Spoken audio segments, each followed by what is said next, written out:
ಕರ್ನಾಟಕದ ವಿಚಾರ ಆದರೆ ದೆಹಲಿಯಲ್ಲಿ ದೊಡ್ಡ ಮಟ್ಟದಲ್ಲಿ ಬೆಳವಣಿಗೆ ಪಡ್ಕೋತಾ ಇದೆ. ಸಚಿವ ಸಂಪುಟ ವಿಸ್ತರಣೆ ಮಾಡಿದ್ರು ಕೂಡ ಮುಖ್ಯಮಂತ್ರಿ ಯಡಿಯೂರಪ್ಪನವರಿಗೆ ಸಂಕಷ್ಟ ಮಾತ್ರ ತಪ್ಪಿದ್ದಲ್ಲ. ಮಂತ್ರಿ ಸ್ಥಾನಕ್ಕೋಸ್ಕರ ಪಟ್ಟು ಹಿಡಿದಿರುವ ಮೂಲ ಬಿಜೆಪಿಗರು ಈಗ ಹೈಕಮಾಂಡ್ ಕದ ತಟ್ಟಿದ್ದಾರೆ. ದೆಹಲಿಗೆ ಹೋಗಿದ್ದಾರೆ, ಲಾಬಿ ಶುರು ಮಾಡಿದ್ದಾರೆ. ಹಾಗಾದ್ರಲ್ಲಿ ಏನ್ ನಡೀತು ಸ್ಟೋರಿ ನೋಡಿ.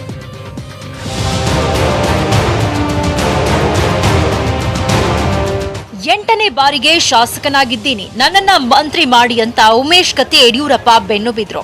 ಆದ್ರೆ ಯಡಿಯೂರಪ್ಪ ಕೊಡ್ತೀವಿ ಅಂದ್ರೆ ಹೊರತು ಕತ್ತಿ ಆಸೆ ನೆರವೇರಿಸಲಿಲ್ಲ. ಆಮೇಲೆ ಹೈಕಮಾಂಡ್ ಆದೇಶ ಅಂತ ಹೇಳಿ ಸುಮ್ಮನಾದ್ರು. ಅದಕ್ಕೆ ಉಮೇಶ್ ಕತ್ತಿ ಸೀದಾ ದೆಹಲಿಗೆ ಬಂದಿದ್ದಾರೆ.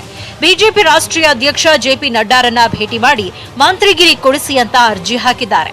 ಇನ್ನೊಂದೆಡೆ ಅಮಿತ್ ಶಾ ಅವರ ಭೇಟಿಗೂ ಸಮಯ ಕೇಳಿದ್ದು ದೆಹಲಿಯಲ್ಲೇ ಠಿಕಾಣಿ ಹೂಡಿದ್ದಾರೆ. ಸಚಿವಾಕಾಂಕ್ಷಿ ಉಮೇಶ್ ಕತ್ತಿ ಹೊಸ ವರಸೆ, ಸಹೋದರನ ವಿಷಯದ ಮೂಲಕವೂ ಒತ್ತಡ. ಸಚಿವ ಸ್ಥಾನ ಪಡೆದೇ ತೀರಲು ಪಣ ತೊಟ್ಟಿರುವ ಉಮೇಶ್ ಕತ್ತಿ ಈಗ ಹೊಸ ವರಸೆ ಆರಂಭಿಸಿದ್ದಾರೆ. ಸಹೋದರ ರಮೇಶ್ ಕತ್ತಿ ಕಳೆದ ಲೋಕಸಭಾ ಚುನಾವಣೆಯಲ್ಲಿ ಕ್ಷೇತ್ರ ಬಿಟ್ಕೊಟ್ಟಿದ್ರು. ಅದಕ್ಕೆ ನನ್ನ ತಮ್ಮ ರಮೇಶ್ ಕತ್ತಿಗೆ ರಾಜ್ಯದಿಂದ ಖಾಲಿಯಾಗಿರುವ ರಾಜ್ಯಸಭಾ ಸ್ಥಾನ ಕೊಡಿಸಿ, ಇಲ್ಲಾಂದ್ರೆ ನನ್ನನ್ನ ಮಂತ್ರಿ ಮಾಡಿ ಅಂತ ಡಬಲ್ ದಾಳ ಬಿಟ್ಟಿದ್ದಾರೆ. ಇನ್ನೊಂದ್ ಕಡೆ ಸಚಿವ ರಮೇಶ್ ಜಾರಕಿಹೊಳಿ ದೆಹಲಿಗೆ ಹೋಗಿದ್ದು ಕತ್ತಿ ರಮೇಶ್ ಭೇಟಿಯಾಗಿದ್ರು. ನೀವು ಮಂತ್ರಿ ಆಗಲು ನನ್ನ ಬೆಂಬಲ ಇದೆ ಅಂತ ಜಲಸಂಪನ್ಮೂಲ ಸಚಿವ ರಮೇಶ್ ಜಾರಕಿಹೊಳಿ ಬೆಂಬಲ ಕೊಟ್ಟಿದ್ದಾರೆ. ಸಚಿವ ಸ್ಥಾನ ವಿಸ್ತರಣೆಯಾಗಿ ಮುಖ್ಯಮಂತ್ರಿಗಳು ಸರ್ಕಾರ ಬಜೆಟ್ ಮೀಟಿಂಗ್ ಮಾಡ್ತಾ ಇದ್ದಾರೆ. ನಮ್ಮ ಹೆಸರು ಪರ್ಮನೆಂಟ್ ಆಗಿರುತ್ತೆ, ಬಿಟ್ಟಾಗಿ ಬಿಡ್ತೈತೆ, ಬೇಕಂತ ಹಿಡಿತೈತಿ. ಇಷ್ಟ ಇದೆ ನೋಡ್ರಿ. ಕೆಲವರಿಗೆ ಓಪನ್ ಆಗಿ ಹೇಳುವಂತ ಹೇಳಿ ಕೈ ಬಿಡುವಂತ ಕಾರ್ಯಕ್ರಮ ಇರ್ತಾವು, ಅವಾಗ ಬಿಟ್ಟಿರ್ಬೇಕು. ಏನ್ ತಪ್ಪಿದೆ? ಮರಳಿ ಯತ್ನ ಮಾಡ್ತಾ ಇರೋ ಸಿಪಿ ಯೋಗೇಶ್ವರ್. ಇನ್ನು ಸೋತಿದ್ರು ಬಿಜೆಪಿ ಸರ್ಕಾರ ಬರಲು ನಾನು ಒಬ್ಬ ಕಾರಣ, ನನ್ನನ್ನು ಮಂತ್ರಿ ಮಾಡಿ ಅಂತ ಸಿಪಿ ಯೋಗೇಶ್ವರ್ ದೆಹಲಿ ನಾಯಕರ ಬೆನ್ನು ಬಿದ್ದಿದ್ದಾರೆ. ಆದ್ರೆ ದೆಹಲಿ ನಾಯಕರ ಭೇಟಿಗೂ ಇನ್ನೂ ಕಾಲ ಕೂಡಿ ಬಂದಿಲ್ಲ. ಆದ್ರೂ ಯೋಗೇಶ್ವರ್ ದಿಲ್ಲಿಯಲ್ಲೇ ಠಿಕಾಣಿ ಹೂಡಿದ್ದಾರೆ. ಅವಕಾಶ ಕೊಡ್ತಕ್ಕಂಥದ್ದು ಪಕ್ಷದ ನಿರ್ಧಾರ.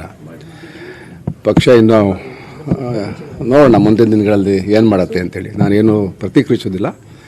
ಇವಾಗ ನಾನು ರಮೇಶ್ ಜಾರಕಿಹೊಳಿ ಜೊತೆಲಿ ಬಂದಿದ್ದೆ ಅಷ್ಟೇ. ಸಚಿವ ಸ್ಥಾನ ಸಿಕ್ಕಿಲ್ಲ ಅನ್ನೋರ ನೋವು ಒಂದ್ ಕಡೆಯಾದ್ರೆ, ಸಚಿವರಾದ್ಮೇಲೆ ಇತ್ತ ಬಿಸಿ ಪಾಟೀಲ್ ಕೊಠಡಿಗೆ ಫೈಟ್ ಮಾಡ್ತಿದ್ದಾರೆ. ವಿಕಾಸಸೌಧದಲ್ಲಿ ಕೊಠಡಿ ಬೇಡ, ವಿಧಾನಸೌಧದಲ್ಲೇ ಕೊಡಿ, ಇದು ಪ್ರತಿಷ್ಠೆ ಪ್ರಶ್ನೆ ಅಂತ ಅಧಿಕಾರಿಗಳ ಬೆನ್ನು ಬಿದ್ದಿದ್ದಾರೆ. ಆದ್ರೆ ಆಗಲ್ಲ ಅಂತ ಬಿಸಿ ಪಾಟೀಲ್ಗೆ ಮಾಹಿತಿ ಕೊಟ್ಟಿದ್ರು ಕೌರವ ಸಿಎಂಗೂ ಮನವಿ ಮಾಡ್ತಿದ್ದಾರೆ. ಒಟ್ನಲ್ಲಿ ಯಡಿಯೂರಪ್ಪಗೆ ಸಂಪುಟ ವಿಸ್ತರಿಸಿದ್ರೂ ಸಂಕಷ್ಟ ಮಾತ್ರ ಕಮ್ಮಿ ಆಗ್ತಿಲ್ಲ. ಧರಣೀಶ್ ಬುಕ್